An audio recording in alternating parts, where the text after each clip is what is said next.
So 13ನೇ ವಾರ eliminate ಆಗಿ ಹೊರಗೆ ಬಂದ್ರಿ, ಹೇಗಿದೆ feeling? Mixed feelings, mixed emotions ಇದೆ. ಬಿಕಾಸ್ ಎಲಿಮಿನೇಟ್ ಆಗಿ ಆಚೆ ಬಂದಿರೋದು ಅಫ್ಕೋರ್ಸ್ ಅದೊಂದು ದುಃಖ ಇದೆ. ಬಟ್ ಎಲಿಮಿನೇಟ್ ಆಗಿದ್ದೀನಿ ಅನ್ನೋ ಫೀಲಿಂಗ್ ಇಲ್ಲ ಆಕ್ಚುಲಿ. ಮನೆಯಿಂದ ಹೊರಗಡೆ ಬಂದಿದ್ದೀನಿ ಹೌದು, ಬಟ್ ಅದು ಎಲಿಮಿನೇಷನ್ ತರ ಇರ್ಲಿಲ್ಲ. ಬಿಗ್ ಬಾಸ್ ಹಿಸ್ಟ್ರಿಯಲ್ಲೇ ಒಂದು ಆ ಫೇರ್ವೆಲ್ ಯಾರಿಗೂ ಸಿಗದೆ ಇರುವಂತ ಒಂದು ಬ್ಯೂಟಿಫುಲ್ ಫೇರ್ವೆಲ್ ನನಗೆ ಬಿಗ್ ಬಾಸ್ ತಂಡ ಹಾಗೂ ಬಿಗ್ ಬಾಸ್ ನೀಡ್ತಾರೆ. ಸೊ ಅದ್ರ ಬಗ್ಗೆ ತುಂಬಾ ಖುಷಿ ಇದೆ. So that's where the mixed emotions come in. And ಒಂದು ಬ್ಯೂಟಿಫುಲ್ ಪತ್ರ ಕೊಡ್ತಾರೆ ಬಿಗ್ ಬಾಸ್. ಅದಾದ್ಮೇಲೆ ಒಂದು ವಾಯ್ಸ್, ಸ್ವತಃ ವಾಯ್ಸ್ ಅಲ್ಲಿ ಒಂದಷ್ಟು ಮಾತುಗಳನ್ನ ಬ್ಯೂಟಿಫುಲ್ ಆಗಿ ಹೇಳ್ತಾರೆ. ತವರನ್ನ ಬಿಟ್ಟು ಹೋಗ್ತಾ ಇದೆ, ಒಬ್ಬ ಕಂಟೆಸ್ಟೆಂಟ್ ಆಗಿ ಎಲಿಮಿನೇಟ್ ಆಗ್ತಾ ಇಲ್ಲ, ಒಂದು ತವರಿನ ಮಗಳಾಗಿ ನೀನು ಹೋಗ್ತಾ ಇದೀಯಾ, ಹೋಗಿ ಬಾ ಮಗಳೇ ಅಂತ ಹೇಳ್ತಾರೆ. ಸೊ ಅದೆಲ್ಲ ಅದು ಕಪ್ಪು ಗೆದ್ದಷ್ಟೇ ತುಂಬಾ ಸಂತೋಷ ಕೊಟ್ಟಿದೆ ನನಗೆ. ಕರ್ಣನ್ ಪಟ್ಟು ಸೆಂಟರ್ ಹರಿದ ಹಳೆ ರೇಷ್ಮೆ ಜರಿ ಸೀರೆಗಳಿದ್ರೆ ಬಿಸಾಕಬೇಡಿ, ಇವರಿಗೆ ಕೊಟ್ರೆ ಸ್ಪಾಟ್ ಅಲ್ಲೇ ಕೈ ತುಂಬಾ ದುಡ್ಡು.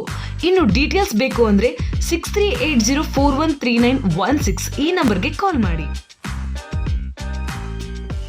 ಸೊ 12ನೇ ವಾರದ ಒಂದು ಕ್ಯಾಪ್ಟನ್ಸಿ ಟಾಸ್ಕ್ ಅಲ್ಲಿ ವಿನ್ ಆಗಿರ್ತಿದ್ರೆ ಇವಾಗ ಈಕ್ವೇಶನ್ಸ್ ಚೇಂಜ್ ಆಗಿರೋದು, ನೀವು ಈ ಜಾಗದಲ್ಲಿ ಇರ್ತಿರ್ಲಿಲ್ಲ. ಸೊ ಅದೆಷ್ಟು ಇಂಪಾರ್ಟೆಂಟ್ ಆಗ್ತಿತ್ತು ನಿಮಗೆ ಅಂತ?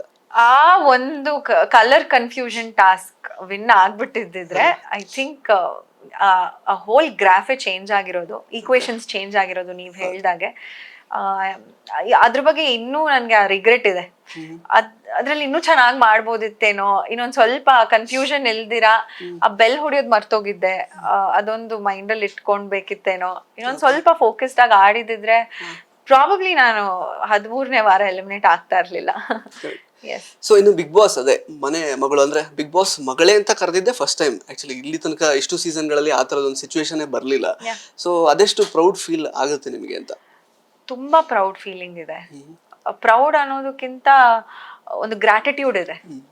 ಪ್ರೌಡ್ ಅದಕ್ಕಿಂತ ಮೀರಿ ಒಂದು ಬ್ಯೂಟಿಫುಲ್ ಆದ ಒಂದು ಗ್ರಾಟಿಟ್ಯೂಡ್ ಇದೆ.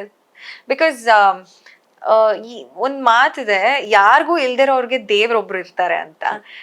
ಸೊ ನನಗೆ ಬಿಗ್ ಬಾಸ್ ಮನೇಲಿ ಬಿಗ್ ಬಾಸೇ ದೇವ್ರ ತರ, ಅವರು ಮಗಳೇ ಅಂತ ಕರ್ದಿದ್ದಾಗಿರ್ಬೋದು.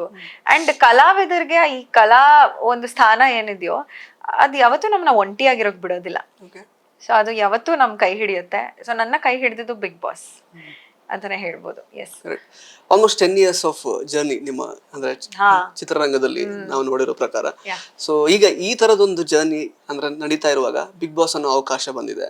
ಈಗ ಜನರಿಗೆ ಇಷ್ಟರ ಮಟ್ಟಿಗೆ ಹತ್ರ ಆಗುವಂತಹ ಅವಕಾಶ ಇಷ್ಟು ವರ್ಷ ಆದ್ಮೇಲೆ ಸಿಕ್ಕಿರೋದು, ಯಾಕೆಂದ್ರೆ ಇದು ತುಂಬಾ ವೆಯ್ಟ್ ಮಾಡಿ ಸಿಕ್ತು ಅಂತ ನಿಮಗೆ ಅನ್ನಿಸ್ತಾ ಇದೆಯಾ, ಅಥವಾ ಎಷ್ಟು ನೀವು ಕಾತುರವಾಗಿ ಕಾಯ್ತಾ ಇದ್ರಿ ಈ ಒಂದು ಅಂದ್ರೆ ಸ್ಥಾನಕ್ಕೆ ಬರ್ಲಿಕ್ಕೆ ಅಂತ?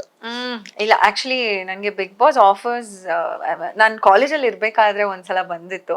ಬಟ್ ನಾನು ಕಾಲೇಜಲ್ಲಿ ಇರೋ ಕಾರಣ ನಾನು ಬಿಗ್ ಬಾಸ್ ಆಬ್ವಿಯಸ್ಲಿ ಆಕ್ಸೆಪ್ಟ್ ಮಾಡ್ಕೊಳಕ್ ಆಗಿರ್ಲಿಲ್ಲ. ನಾನು ಅವಾಗ ಡಿಗ್ರಿ ಹಾ ಎಸ್ ಎಸ್ ಎಸ್ ಎಸ್ ನೀವೇ ಹೇಳ್ದಾಗೆ 10 years ಆಲ್ಮೋಸ್ಟ್ 10 years ಜರ್ನಿ ಅಂದ್ರೆ ನಾನಾಗ ಡಿಗ್ರಿಯಲ್ಲಿದ್ದೆ, ಹೋಟೆಲ್ ಮ್ಯಾನೇಜ್ಮೆಂಟ್ ಮಾಡ್ತಾ ಇದ್ದೆ. I think I was in my third year, 4 years degree. Third year ಅಲ್ಲಿ ಇರುವಾಗ ಒಂದ್ಸಲ ನಂಗೆ ಆಫರ್ ಬಂದಿತ್ತು. ಅದಾದ್ಮೇಲೆ ಮಧ್ಯದಲ್ಲಿ ಇನ್ನೊಂದ್ಸಲ ಯಾವ್ದು ವೈಲ್ಡ್ ಕಾರ್ಡ್ ಎಂಟ್ರಿಗೆ ಒಂದ್ ಸೀಸನ್ ಅಲ್ಲಿ ಆಫರ್ ಬರುತ್ತೆ. ಬಟ್ ನನ್ಗೆ ಕರೆಕ್ಟ್ ಆಗಿ ನೆನಪಾಗ್ತಾ ಇಲ್ಲ ಯಾವ ಪರ್ಟಿಕ್ಯುಲರ್ ಸೀಸನ್ ಅಂತ. ಬಟ್ ಒಂದ್ 2 ಸಲ ನನ್ಗೆ ಆಫರ್ ಬಂದಿತ್ತು. ಒಂದ್ಸಲ ನಾನು ಕಾಲೇಜಲ್ಲಿ ಇದ್ದೆ, ಅದಕ್ಕೆ ಹೋಗಿಲ್ಲ. 2ನೇ ಸಲ ನನ್ಗೆ ಭಯ ಆಗಿತ್ತು, ಅದಕ್ಕೆ ಹೋಗಿಲ್ಲ, ಟು ಬಿ ವೆರಿ ಫ್ರಾಂಕ್. ಅಯ್ಯೋ ಬಿಗ್ ಬಾಸ್ ಅದು ನನಗೆ ಕಂಟೆಸ್ಟೆಂಟ್ಸ್ ನೋಡಿ ಅಲ್ಲ, ಹೋಲ್ ಶೋ ಪ್ಯಾಟರ್ನ್ ಆಗಿರ್ಬೋದು, ಅಲ್ಲಿರೋ ಟಾಸ್ಕ್ಸ್ ಆಗಿರ್ಬೋದು, ಅಂಡ್ ನಾನಿರೋ ವ್ಯಕ್ತಿತ್ವಕ್ಕೂ ಅಲ್ಲಿರೋ ಒಂದು ಎನ್ವೈರ್ಮೆಂಟ್ಗೂ ತುಂಬಾ ಅಜಗಜಾಂತರ ವ್ಯತ್ಯಾಸ ಇತ್ತು. ಸೊ ಅಲ್ಲಿ ಹೇಗ್ ಮೋಲ್ಡ್ ಆಗ್ತೀನಿ ಅನ್ನೋದು ನನ್ಗೆ ನನ್ನ ಮೇಲೆ ಒಂದು ಸೆಲ್ಫ್ ಡೌಟ್ ಅಂತ ಇತ್ತು. But I think after all these years ಅದನ್ನ ಓವರ್ಕಮ್ ಮಾಡಿದೀನಿ. ಆ ಫಿಯರ್ ಅನ್ನೋದನ್ನ, ಫಿಯರ್ ಇದೆ ಖಂಡಿತವಾಗ್ಲೂ. ಈ ಸಲನೂ ಬಿಗ್ ಬಾಸ್ ಆಫರ್ ಬಂದಾಗ ಆ ಫಿಯರ್ ಅನ್ನೋದಿತ್ತು, ಮೈ ಗಾಡ್ ಬಿಗ್ ಬಾಸ್ ಅಂತ. ಬಿಕಾಸ್ ಅಲ್ಲಿರೋ ಬಿಗ್ ಬಾಸ್ ಅಂದಿದ ತಕ್ಷಣ ಅಲ್ಲಿರೋ ಒಬ್ಬೊಬ್ಬ ಕಂಟೆಸ್ಟೆಂಟ್ ಕೂಡ ಘಟಾನುಘಟಿಯಾಗಿರ್ತಾರೆ. ಅದಂತೂ ನನ್ನ ಮೈಂಡ್ ಫಿಕ್ಸ್ ಮಾಡ್ಕೊಂಡಿದ್ದೆ. ಸಾಮಾನ್ಯರಂತೂ ಇರಲ್ಲ ಯಾರು ಅಲ್ಲಿ, ತುಂಬಾ ಘಟಾನುಘಟಿಗಳಿರ್ತಾರೆ. ಅವ್ರ ಮಧ್ಯದಲ್ಲಿ ನಾನು ಹೋಗ್ಬೇಕು, ಫೈಟ್ ಮಾಡ್ಬೇಕು ಅಂದ್ರೆ ಒಂದು ಸ್ವಲ್ಪ ಫಿಯರ್ ಇದ್ದೇ ಇರುತ್ತೆ. ಬಟ್ ಆ ಫಿಯರ್ ಒಳ್ಳೇದು, you should have that fear.